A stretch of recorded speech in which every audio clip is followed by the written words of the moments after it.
You got one life, for crying out loud. You might as well just give it all you got. The Deej, Dan Jourdan. Your daily dose of reality. Your daily dose of the Deej. I can't believe I'm saying this, but I need my daily dose of the Deej.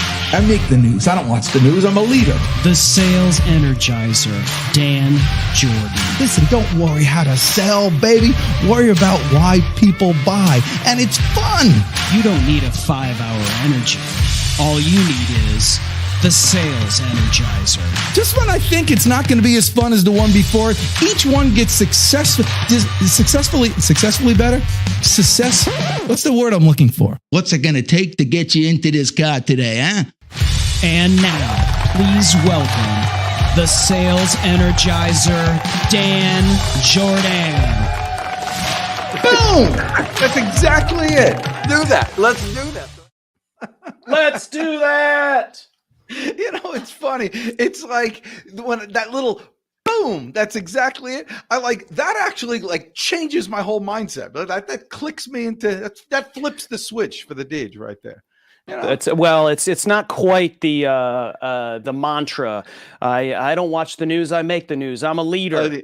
I'm a force for good. I'm a force for God. Set the standard. Defy the odds. I stand up. I take charge. I win. You know, I was on I had a presentation recently with a bunch of CEOs, like 30 CEOs from different companies all around, and we're talking about mergers and acquisitions. But there was a point that they were like engaged but not quite engaged. I said, all right, everybody stand up.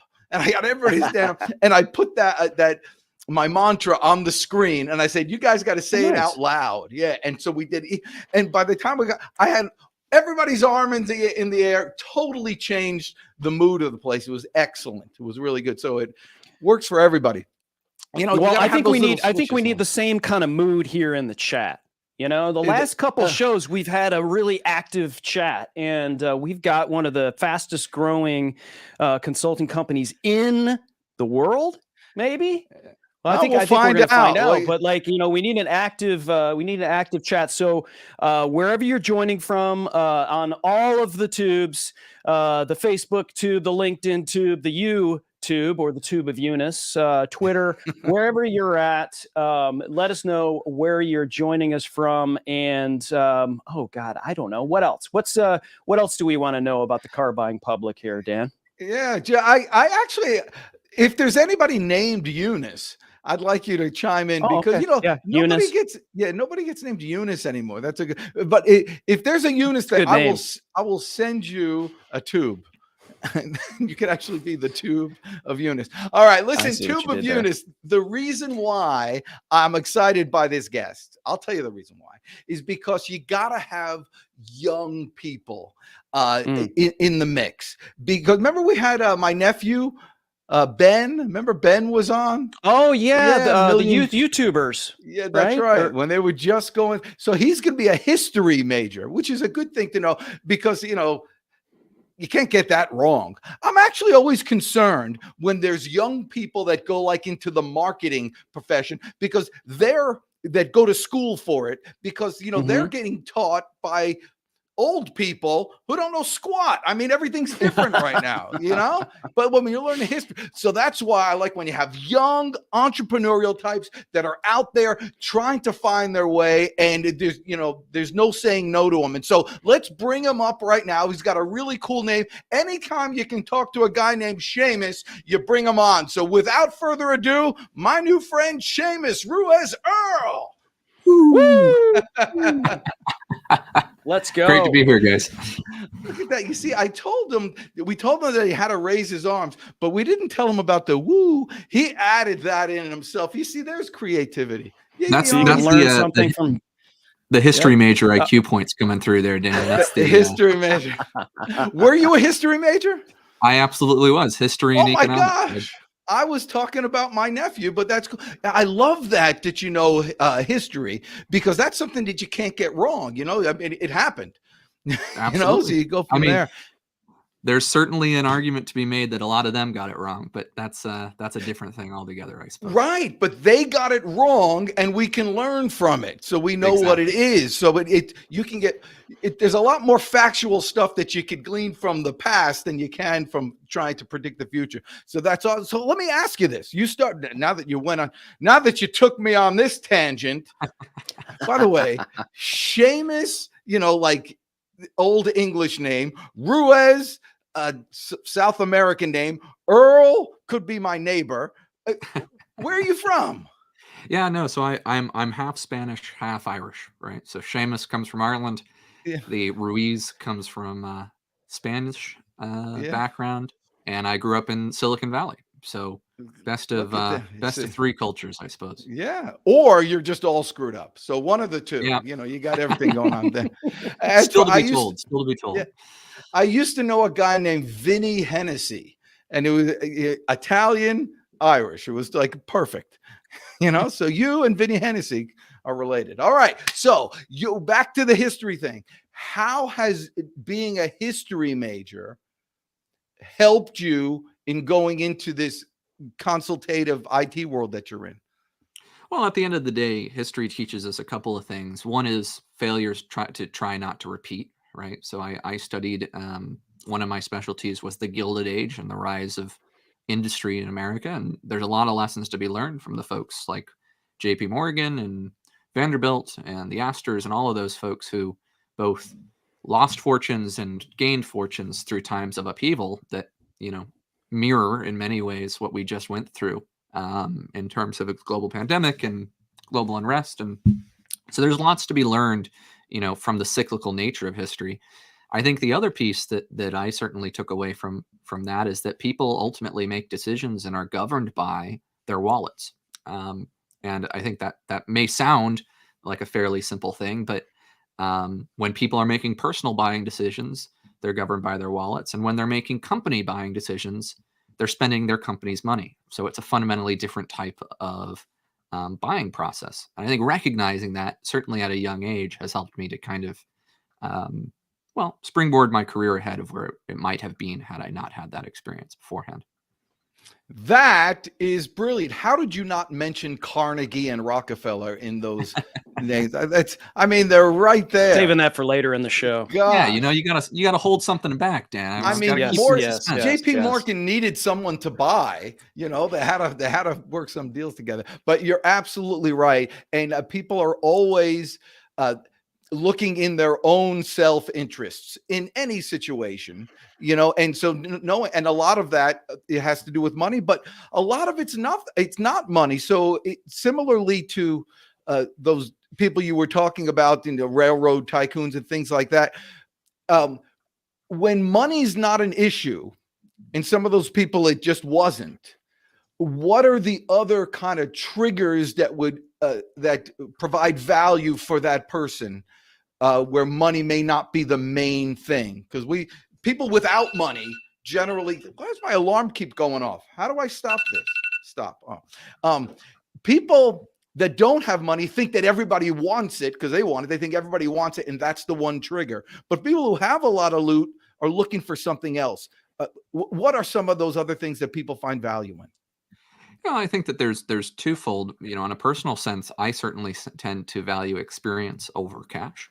And I think that is a new, if not new, it's certainly a more predominant vision in today's day and age. With experiences? Experiential type things, right? Got it. Okay. I would much rather shake the hand of Dave Grohl, Foo Fighters frontman, than have a couple grand, right? Like relatively speaking, I can hold that memory more than I'm going to be able to hold that cash. And I think that people also have that perspective in today's day and age. I think the other component fundamentally is time. And this comes into play in a significant way when you're dealing with, say, venture-backed startups or anything like that. They've got more money than they know what to do with, but they don't have the time, right? They've got very aggressive stretch goals that they need to hit. And our original tagline was, "We make Salesforce easy," right? And fundamentally, that gets to the issue of people were spending an awful lot of time focused on this technology, and it was hard for them, right? If you provide a service that makes something that was hard easy so that they can spend more time with their kids, spend more time playing golf, spend more time going on vacations, right? Again, remembering that it's not really their money in the first place, right? That's the critical component. You ask whatever you want because the relative nature is, it's not that much. It's a drop in the bucket to them. It might be a massive deal to you. But if you've got the right ICP and the right customer you're selling to, it's really the ease and it's the convenience of something that you're providing that ultimately, as long as it's providing the value, gets the person across the line. Help the car buying public know what ICP is. Yeah. So ideal customer profile. That's how our client profile.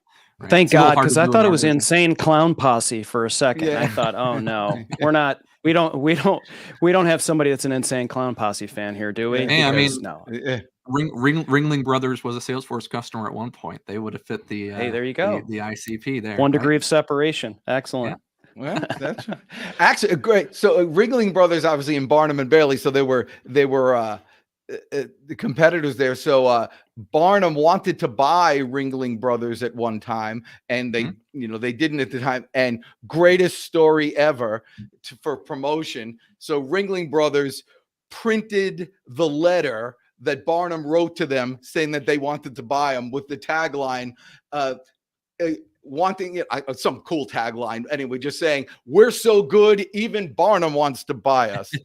Isn't that awesome? Well, that's one of those things. I mean, it brings another point up, right? Unorthodoxy, right? And I don't know if you've all seen the folks who there was a gentleman who delivered his resume to a potential employer disguised as a DoorDash delivery person, right? And it was inside of a box of donuts, and they delivered it, right? I think that's the coolest thing ever, right? If somebody did that to me, they're on payroll right there, right? Like that sort of initiative and that sort of unorthodoxy, I think is something that gets overlooked a little bit. And that's, we do stuff like that all the time, right? We make leaps and bounds that people didn't really expect for a company of our size to do. And by, extension, we're capturing segments of the market. And I think that's where a lot of entrepreneurs have the opportunity to just think a little bit outside of the box, not crazy, right? Not outside of your means, not anything, but just alternative ways of getting to the same destination that, you don't always have to follow the well-trodden path. Sometimes there's a shortcut that you can take as long as it's well calculated. That's awesome. Well, I want to get into what those are specifically, but before that, I want to ask something, because you seem to be, brilliant beyond your linear years. I've never met someone with a more extensive vocabulary at your age. It's lovely. So my question is, why do you think that most people won't even attempt anything somewhat unorthodox or creative like you're talking about? Well, there's a couple of reasons. One is I'm young, so I can, right? It's a luxury for me to be able to say, hey, go after this and take the alternative path, because I don't have children. I don't have a family that I have to take care of. I don't have a mortgage. I don't have a car payment, right? So, I can afford to take risks with the fact that if I lose everything today, I'm still a 22-year-old who has a pretty significant pedigree that I can fall back on to be successful, right? So one is risk sensitivity, right? If you have seen somebody do something else that was successful 99 times out of 100, deviating from that path may have greater reward, but it certainly has greater risk associated with it as well. I think another one is just the very nature of entrepreneurship in general. I think that there's a lot of entrepreneurs who get into business without the product that's actually going to make them the winner, right? It's a lot easier to take the risks when everything's going your way, basically, right? One of the nice things about my business is that we, relatively speaking, have not faced a whole lot of challenges. We're buoyed by, a significant growth of Salesforce, of HubSpot, of all of the tools that we support, and their growth has allowed us to grow along with them. And so we are, fairly confident in the fact that if we drop our rates down, at a moment's notice, we can fill up all of our capacity in a day or two, right? Most businesses don't have that ability. And so, long story short, I think a lot of people are in the space and their product isn't perfect from a product market fit. And so they're struggling to sell it. They're struggling to get it out there. And then again, in that instance, margins are low, the ability to take risks are significantly lower, and you're just trying to make it, right? It's hard to take risks unless you're right where you need to be.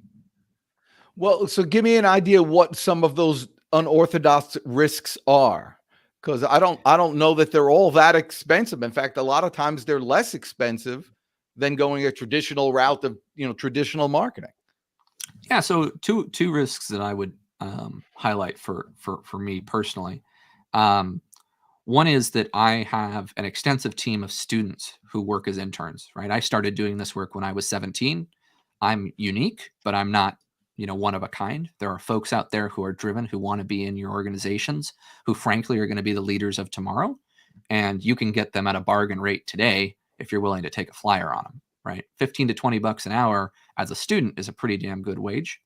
And let alone this fact that they're going to be learning on the job with you. So when I was first getting started, rather than have one full-time media person, I had 7, student interns working 10 to 15 hours a week each with their own specialties.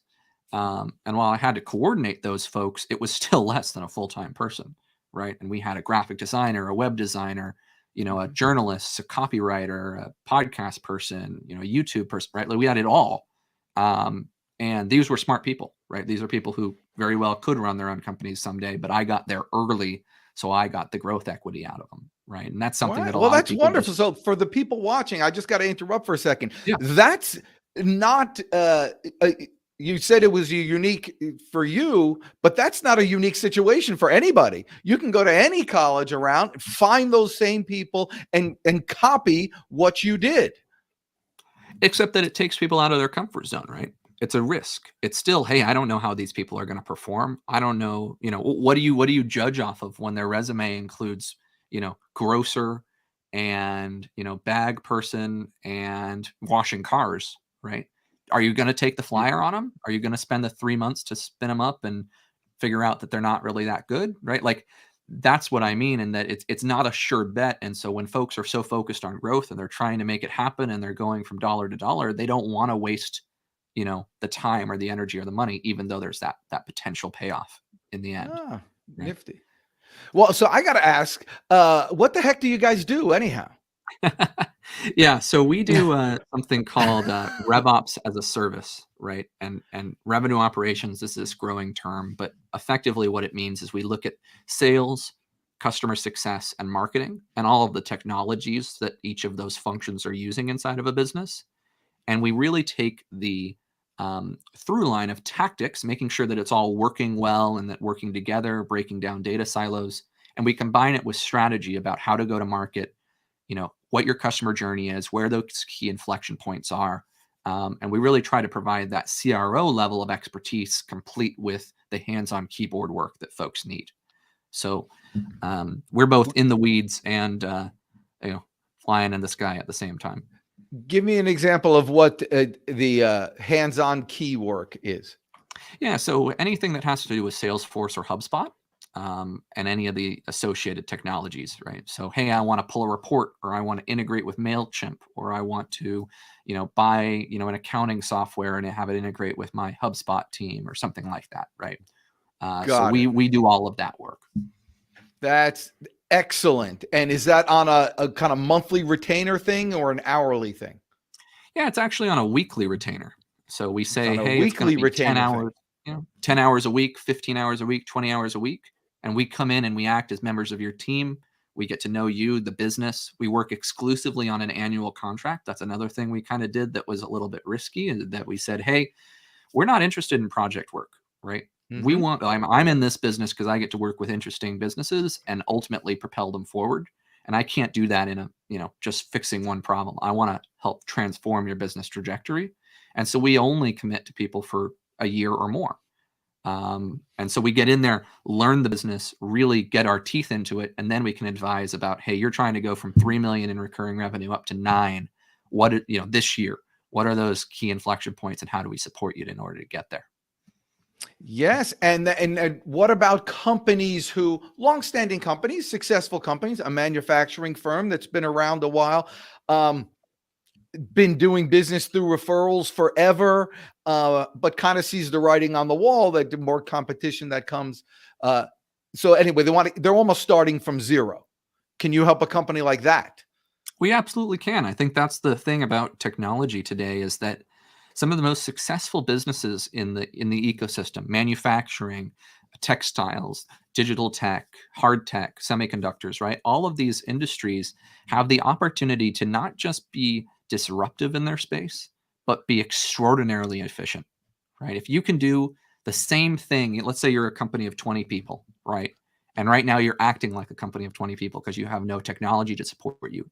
Even if you doubled the productivity, right, of those folks, and now you're able to act like a 40-person company with only 20 people's worth of overhead and human capital cost, that's what technology can do for you, right? It can massively improve your margins. It can make you the leader in this space. It can give your customers a better customer experience. And it doesn't have to mean that you reduce staff. It just means that those staff don't have to spend time on the menial day-to-day tasks anymore. They can use their brain, which fundamentally is what you should be paying the human being to do anyways. This is great. And so what again, for the car buying public out there who may be watching this, everybody kind of thinks that a successful, even IT company, even someone in that space, but they've been around for 10 or 20 years, you kind of think they have all the top-notch technology. You kind of think that they got all that handled already. I have found from speaking with these people, large companies, that is totally not the case. In many cases, they're totally antiquated. Have you found that same thing to be true? Yeah, I mean, this is the thing. I don't want to trivialize what it takes to grow a small business, because it's incredibly difficult, right, at any stage of the world. But when you really look at it, folks can, through hard work and effort, right, purely muscling things along and probably listening to shows like yours and really getting good pieces of advice and, trying to push it along, they can get to, $1 million in profit a year, say, right, by doing any number of things. One of my favorite, stories is about a guy who owns a custom screen shop, as in like the screens that go on Windows, right? Yeah. And this guy makes $1 million in profit a year with 5 employees and, a small little warehouse, and you never know it by looking at it, right? It's not sexy work. But he makes $1 million a year, right? And he's worked hard to get there. But if that same person wants to bring that business to 10 million, right? That's not going to be something you can muscle along, right? It's not going to be something that you can do without the right framework, the right infrastructure, the right strategy to make that a secure transition for you and your team. And that's really where I see there being a lot of growth potential for small businesses in particular, and large ones as well, right? The technology is there to be a scaffold for your growth and to enable your team to be more successful and more efficient. It's not there to replace you, and it's not going to just, you don't just buy it and expect that it's going to work, right? You need to have some real clear tactical forethought and strategic know-how in order to get the most value out of that investment. This is so good. Okay, so now how do you get the mindset of that screen operator? I have someone in the same thing like you. He makes $1 million a year renting jet skis. Yeah. Right? Like, I mean, who would have thought? But isn't that mind-boggling? Yeah. For just one tangent for a second, right? We don't get taught that, right? I'm close enough to school age, right? We are not taught that renting jet skis gets you $1 million a year. Yeah. Ever, right? We're not taught any of that stuff, right? Where it's like the wealthiest people that I happen to know in Silicon Valley, right? They live next to Steve Wozniak up in Montecito. Their family has owned and operated a falafel drive-in shack, right, inside of Silicon Valley in, San Carlos Expressway. It's called Falafel's Drive-In. They've owned it since 1964, right? And it's the same family, and the same family shows up to work there every day, and they drive minivans, and they're living next to Steve Wozniak in the wealthiest neighborhood in America, right? Like, we're not taught that there are those pathways to get there. We're taught, be a good student, get your degree, go and work for big corporation, right? And you'll get there in the end. And I don't want to disparage that, because that was where I was headed, but I certainly think there is an education gap when it comes to the fact that you don't have to create the next Facebook in order to be, a millionaire, right? You need see to this, solve a Chris problem. Stone? That's right. Yep. You see this, Chris Stone? You don't know my story, Seamus, but I'm the proud parent of 2 college dropouts. And so they're both in businesses for themselves. And so I'm a total fan of this whole idea. This is great hearing this from you. We were talking about, but there is a mindset for the guy who has a tube bending operation, who may earn the money that we're talking about and has maybe 15 or 18 employees. And you say, hey, I know you're doing $5 million now. I can get you to 10 or 15 or 20 million. In their head, they're thinking, doubling my business is double the trouble, double the problems, double the employees, double the headaches, and I'm nauseous, and now I want to sell. So how do you convert that mindset, which is very prevalent? And thank you for nodding your head, because I can't be the only one who sees this. Well, this is a one that is, you got to have the stomach for it.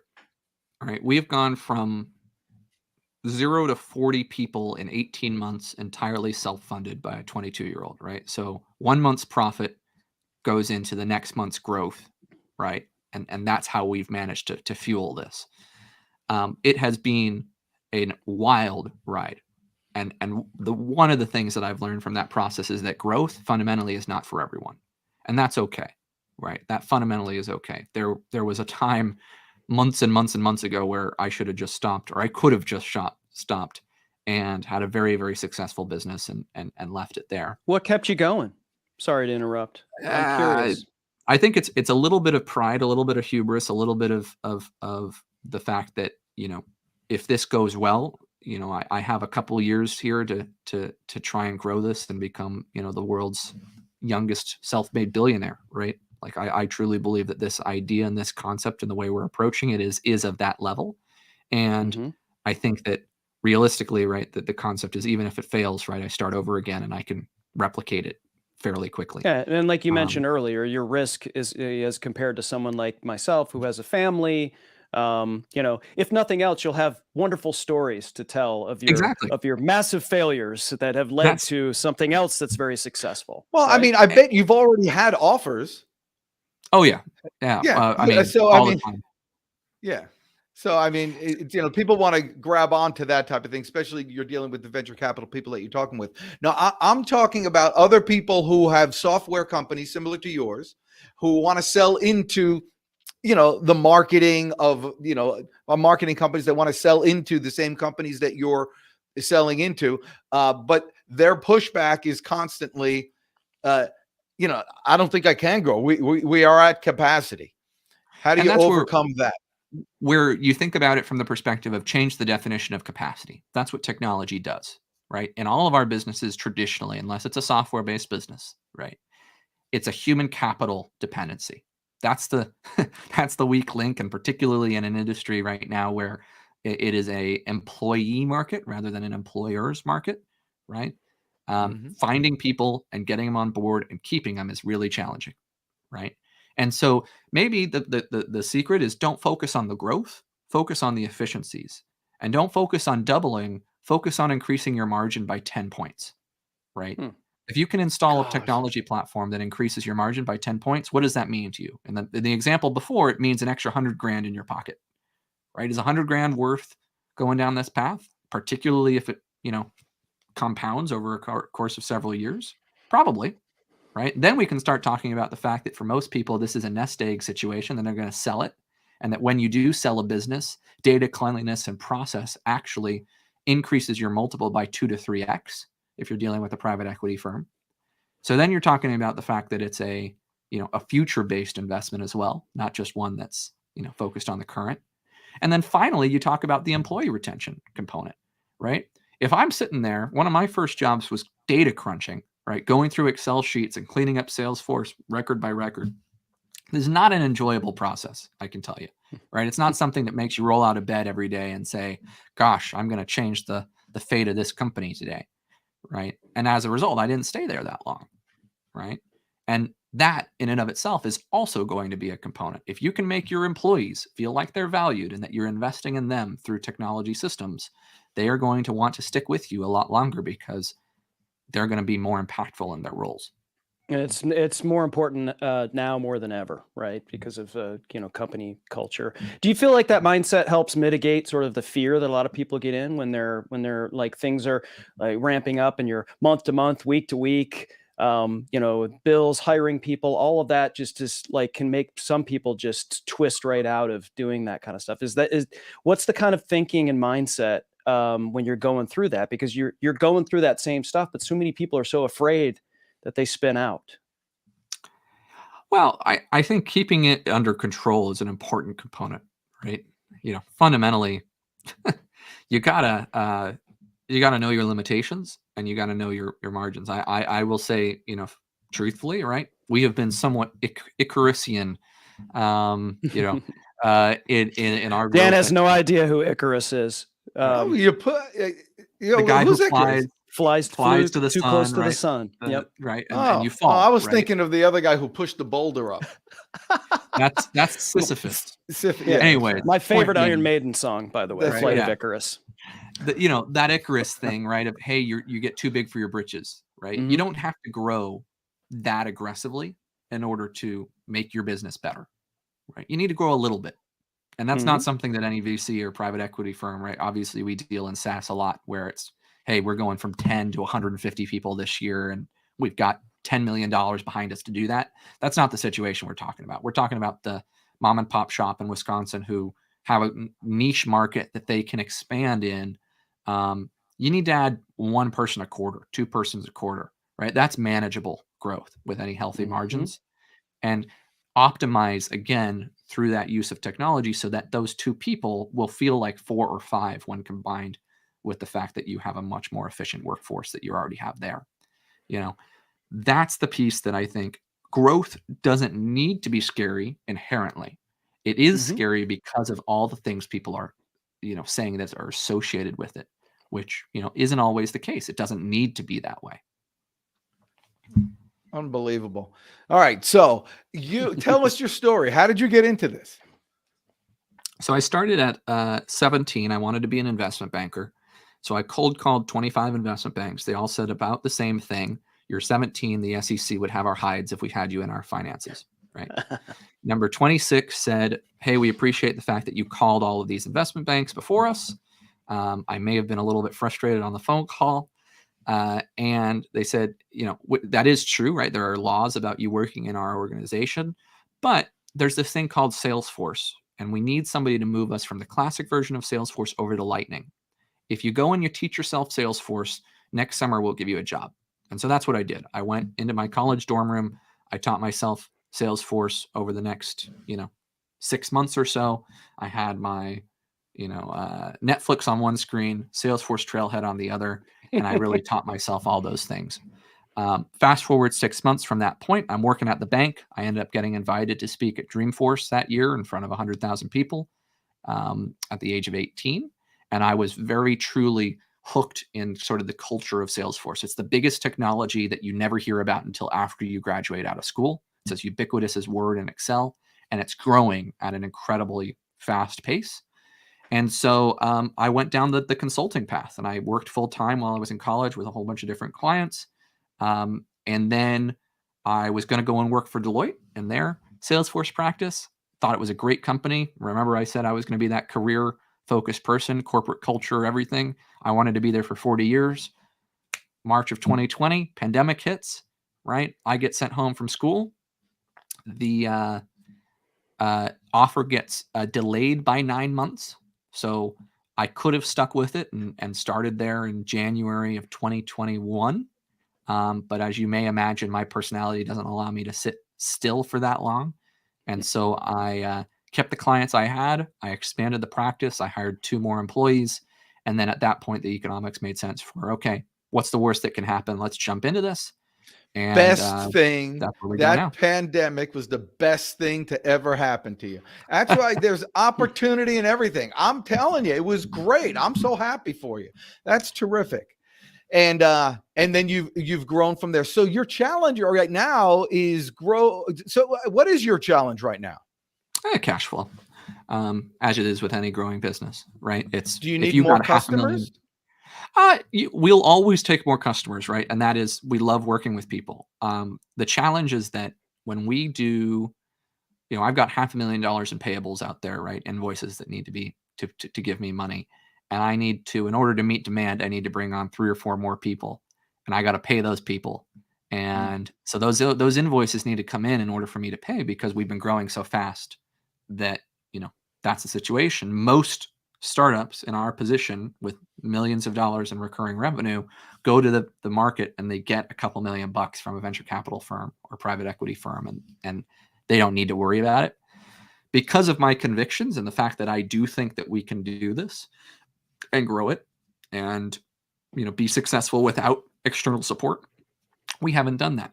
And so it's constantly this balance between growing the business and being aggressive about our growth targets, and also being secure in the fact that I can continue to pay my folks while the money is coming in, right? And so from an FP&A, financial planning and analysis perspective, that is constantly the biggest challenge. Selling it, we've got a 50% close rate, 22-day time to close on a 6-figure deal.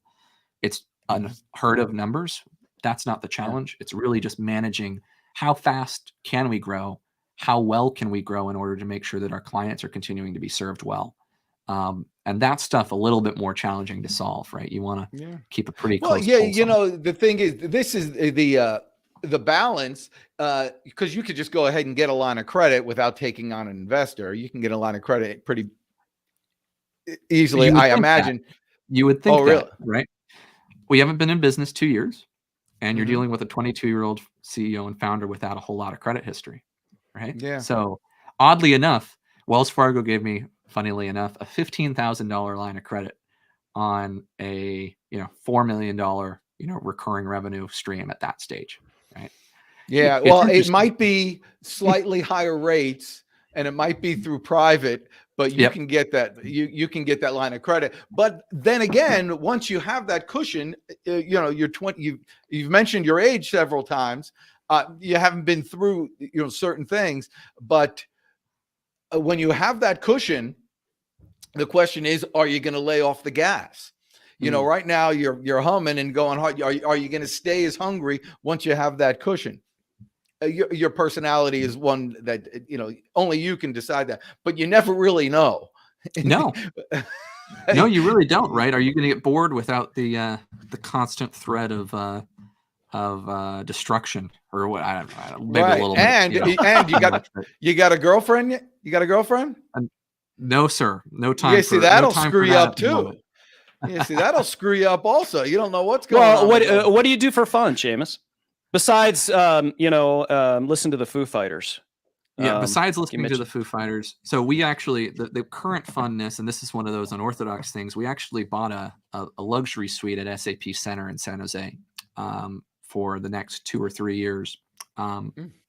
And great investment, by the way. Highly recommend it for folks who have the liquidity to do that.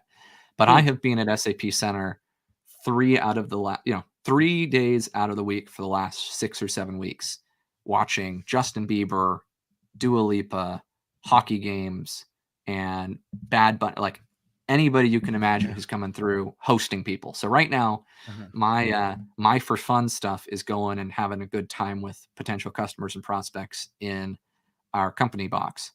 Nice. When I'm not doing that, oddly enough, I like to travel and I like to build Legos, of all things.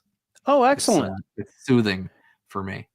Yeah, my youngest son, who's about to graduate high school, he puts together these massive, like the one he's doing right now is Camp Nou, the Barcelona Football Club stadium. Yeah. And he's done, Star Wars. Is there any particular Lego that you sits on my desk? London Bridge, right? Nice. It's one of those things. If you spend all of your day focused on how to scale a startup to $100 million, and you do that for 8 different people at a time, your brain gets worn out. And I like to try to think of the brain, a little bit with the computer analogy, right? You've got that RAM that just gets maxed out. And Yep. one of the ways that I kind of close down all the browsers and shut it off is, playing the old Lego card. Nice. Well, but so then what do these 40 people do if you're doing that? Well, I mean, are you the strategist for every one of these? I have, I think 6 architects on board right now. We've got people who are doing the hands-on keyboard work. We've got Salesforce experts and HubSpot experts and, 30-year RevOps experts, right? They're all there. But, without throwing humility entirely out the window, I have a unique perspective on things, right? And part of the reason why people work with us is because, I tell them that I'm going to think about their problems and I'm going to try and help them, right? And so I feel like I have, if not a fiduciary responsibility, at least one of, trying to give the best service to our clients by thinking about challenges that they're facing. The sometimes the best thoughts are the shower thoughts, right? The ones that you scribble on the condensation on the side of the wall as you're trying to do your calculations and think about, how you're going to solve a potential problem. And you can never really turn that off as an entrepreneur. I don't think. I haven't figured out a way to do that yet. I don't care if you're on vacation or otherwise. Well, I mean, that's cool. That keeps you, focused, on life. If you're not growing, you're shrinking. If you're not thinking, you're getting dumber. So True. You got to keep that going. So is there any, I know you spoke before about the ISP, but is there any particular industry that you seem to gravitate towards? And do you find yourself duplicating what you've done for somebody else with a new person? Oh, you absolutely learn from experiences, right? Everybody's bespoke in nature, right? The whole point is to get to know their business so that we don't just do a rinse and repeat sort of application. But absolutely, right? If you've got somebody who's, again, at 3 million ARR who wants to go to 10 million and they're in SaaS, right? There's going to be things that they need to watch out for. And that's a lot of the value we bring to the table. One of the things that I spend an awful lot of time thinking about and why I think the company is ultimately going to be $1 billion company instead of $150, $250 million company is the fact that revenue operations as a concept and as a job function exists today exclusively inside the software market. The applications of which are not limited to the software market, right? Right now, there are 5,000 people with the title Director of RevOps on LinkedIn. There are 20,000 job openings in the marketplace for directors of RevOps. And all of those are inside of the SaaS marketplace. Startups, high growth startup roads, that whole thing. It hasn't gotten into financial services where I could tell you that people really could use it. It hasn't gotten into manufacturing, hasn't gotten into hard tech, and it hasn't gotten into consumer goods or anything like that.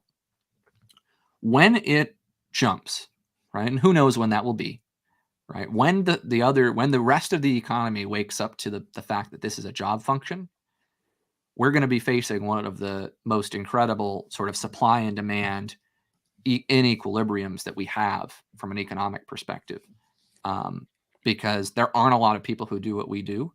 And so, long story short, to answer your question, clearly, I think about everything else of what we're not doing now. I think about the fact that FinServ is going to wake up someday, and when they do, or how do we incentivize them to do that, right? We're going to be there ready. I think that manufacturing is going to wake up, and import-export, and as technology becomes more and more critical to the use, to expanding business and operations, folks like us are going to need to be there to help. And now so, you're sounding like Jay Abraham. Yeah, so that's exactly right. All right. Well, this is excellent. So to make that jump, I'm thinking about other companies because I asked, what industry. So basically, you're in the SaaS world right now, not because you want to be. It's because those are the only people that kind of understand this concept right now. Yeah, I mean, we work with investment banks, we work with merchant banks, we have, large nonprofits like the National Junior College Athletic Association is a client, JUCO football, right? Like that whole thing. But by and large, SaaS is the ones where it has experienced its renaissance, right? And so we've been there, and we're at the at the top of the heap there. So I'm thinking. So you spoke what you do. So if you had to describe RevOps to a layman, yeah, explain what that is. Well, RevOps is looking at every step from the moment you first talk with a salesperson, or even start thinking about buying a product, all the way through to the time when you buy the product and then want to continue interacting with the product and getting support for the product. And it's the team that's behind the scenes making sure that all of that data, all of that emotion that you're emitting through digital means and otherwise is getting tracked and interpreted in order to keep growing the business and increasing the revenue. Right? So when you talk about strategy, you're talking about and process. So the process is using the technology to either acquire the interest and get the customer speaking to the salesperson automatically with that information enter into their CRM, going through the process, the follow-up emails, the automations and all that stuff. Do you do the automations as well? We do. So we do the whole thing, right? And there's a lot of people who do that. Like to be very straightforward, right? The value that I think we bring that's, if not unique, it's certainly we have got a lot of talented individuals in this. It's the fact that you look at that entire process and you zero in on the point where you have the biggest potential risk factors, right? Give me an example. You get to stage.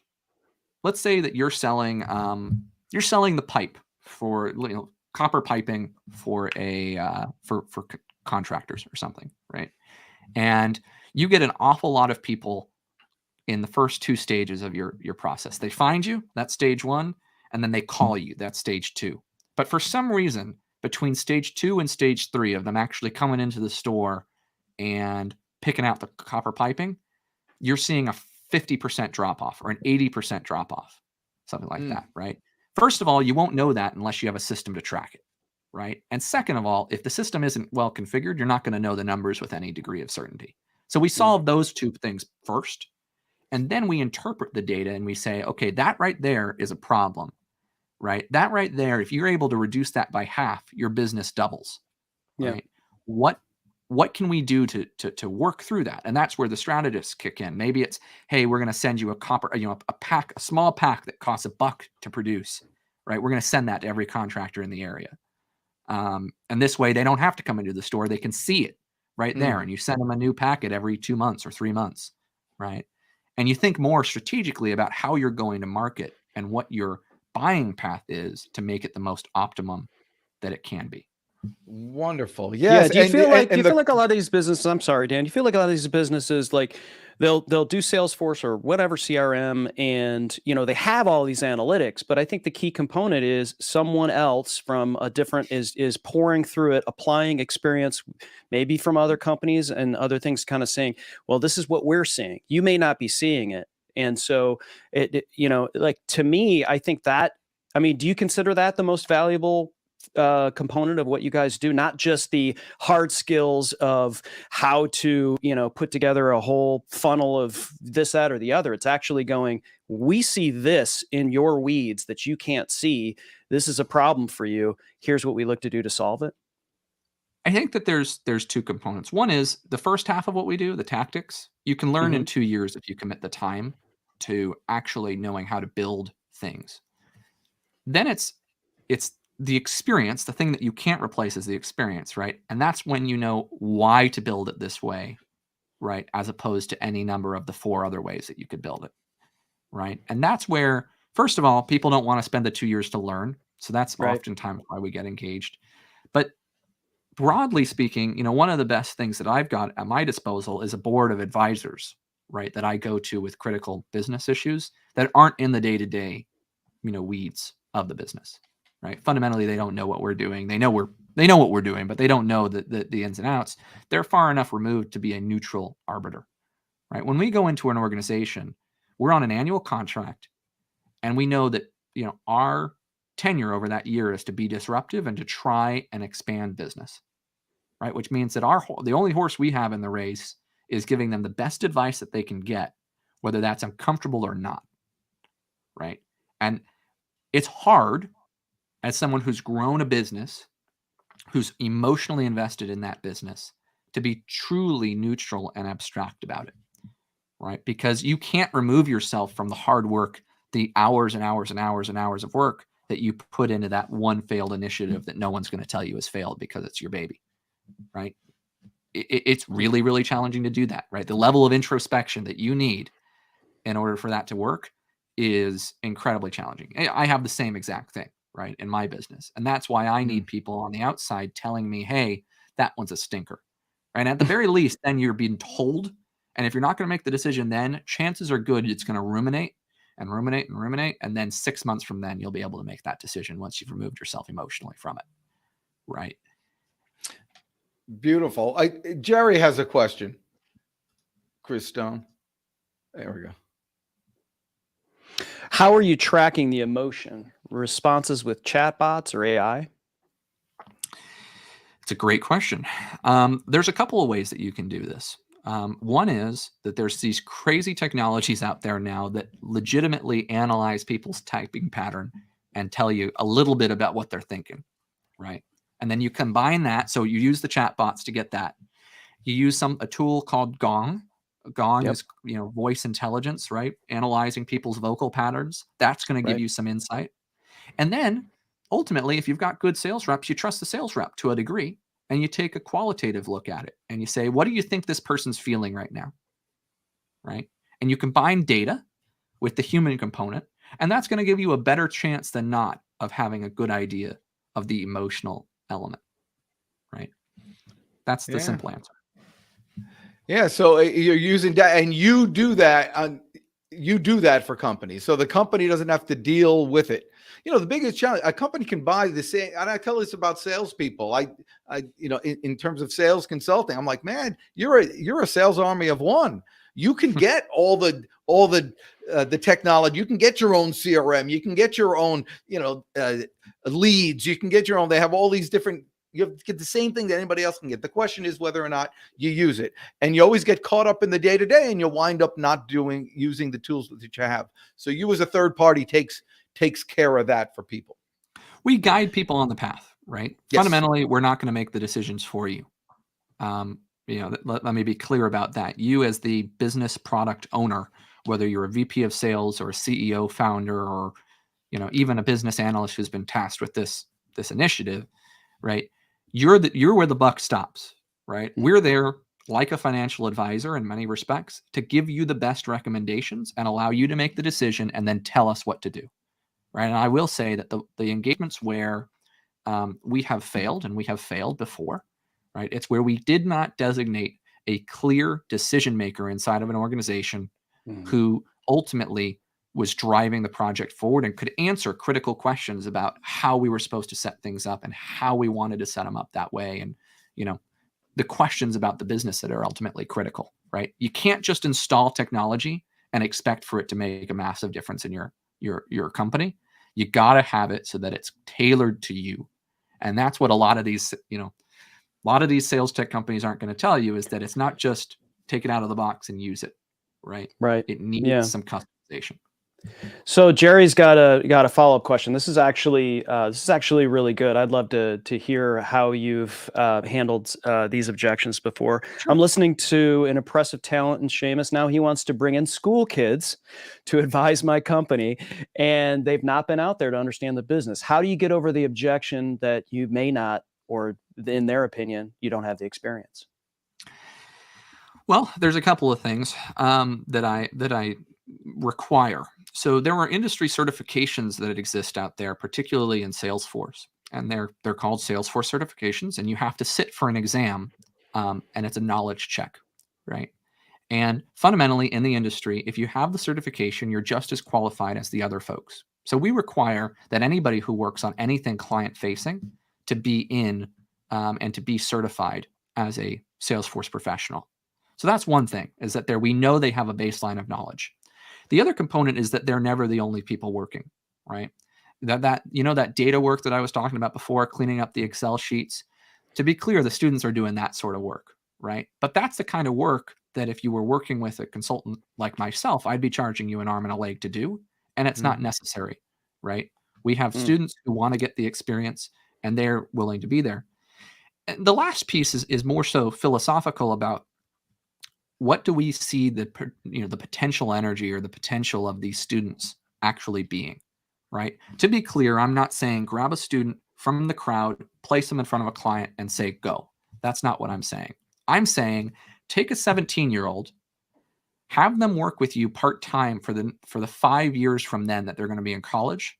And when they graduate, they have 3 years of full-time exposure, approximately, if you work in the summers, to not only how your clients are working, but how you work. And so you've got someone fresh out of school who's going to ultimately be working for a base salary of someone fresh out of school who has 3 years of experience up on any of their peers. And those folks are the ones that are going to be well and truly indoctrinated into what you're doing. And they can hit the ground running as a fresh out of school graduate who isn't that way, right? And that's, I tie it back to a learned experience, right? I started at 17 working with a CFO of an investment bank. He did not leave me on my own to do things, but he did mentor me over a period of years. And then by the end of it, I was running the project myself, right? And that's the trajectory, right? You got to have a little bit of a long-term vision there in order to get it through. But they're a component of a talent pipeline that you got to sow the seeds early in order to reap the rewards later. I love it. And you're paying that forward with what you're doing now, what you learned from that mentor. Yeah. I mean, I think, frankly, it's a human capital game, right? Talent development that's the whole thing. Companies like mine are getting bought day in and day out right now by the big boys, right? Salesforce bought Acumen Solutions, which was one of the biggest players in the space, for well over $1 billion. And they did it not because of, hey, we've got these long-standing contracts. They did it for the relationships that were internal and the fact that they had 500 people working for that company that they could bring in like that, right? That was worth it for them. And that's where I think ultimately we got to send the elevator back down. We got to get people upskilled because this is unsustainable otherwise. That's beautiful. Okay, one last question before we run. I cannot believe this has been an hour already.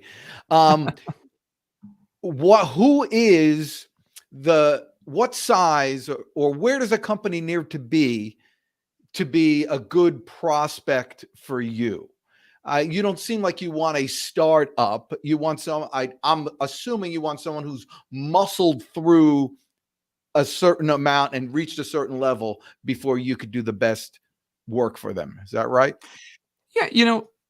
Oddly enough, this is a challenge for us to actually define who our customer is, because we have companies with 3 people who are clients and we have companies with 3,000 people who are clients. And so it can be challenging, and it's not individualized by industry or anything like that.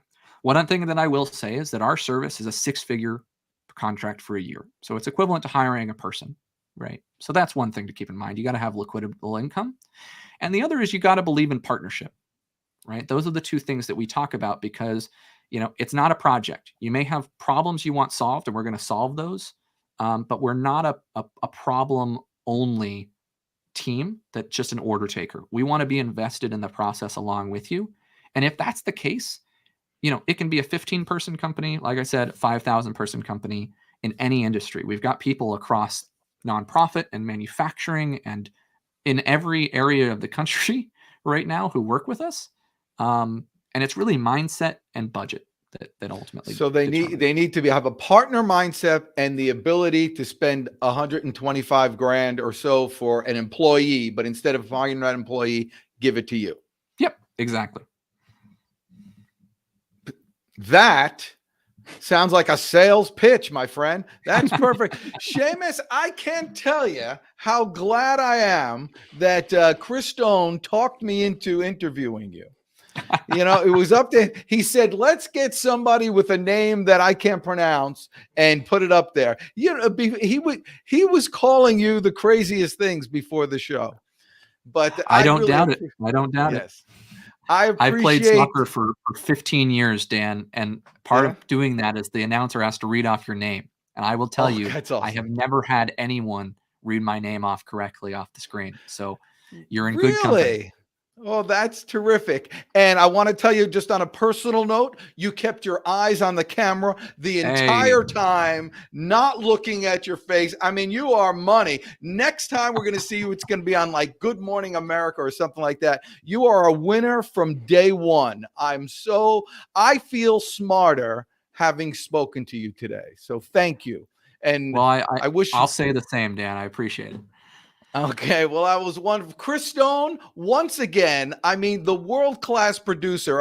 I actually feel sorry for Seamus now, because the next shows that he goes on are going to be like such a letdown compared to having Chris Stone in the production environment. All you people watching, I appreciate you very much. Just remember, it's possible no matter what age you are. Technology, like Seamus said earlier, it's the craziest thing. You could be, your last phone could have an antenna. It could be that old. You could be actually doing a rotary thing, and you're a couple of bucks away from having top line stuff and being at the forefront of technology just by hooking up with the right people. Seamus, you are the right people. I wish nothing but good things to happen to you all for the rest of your lives.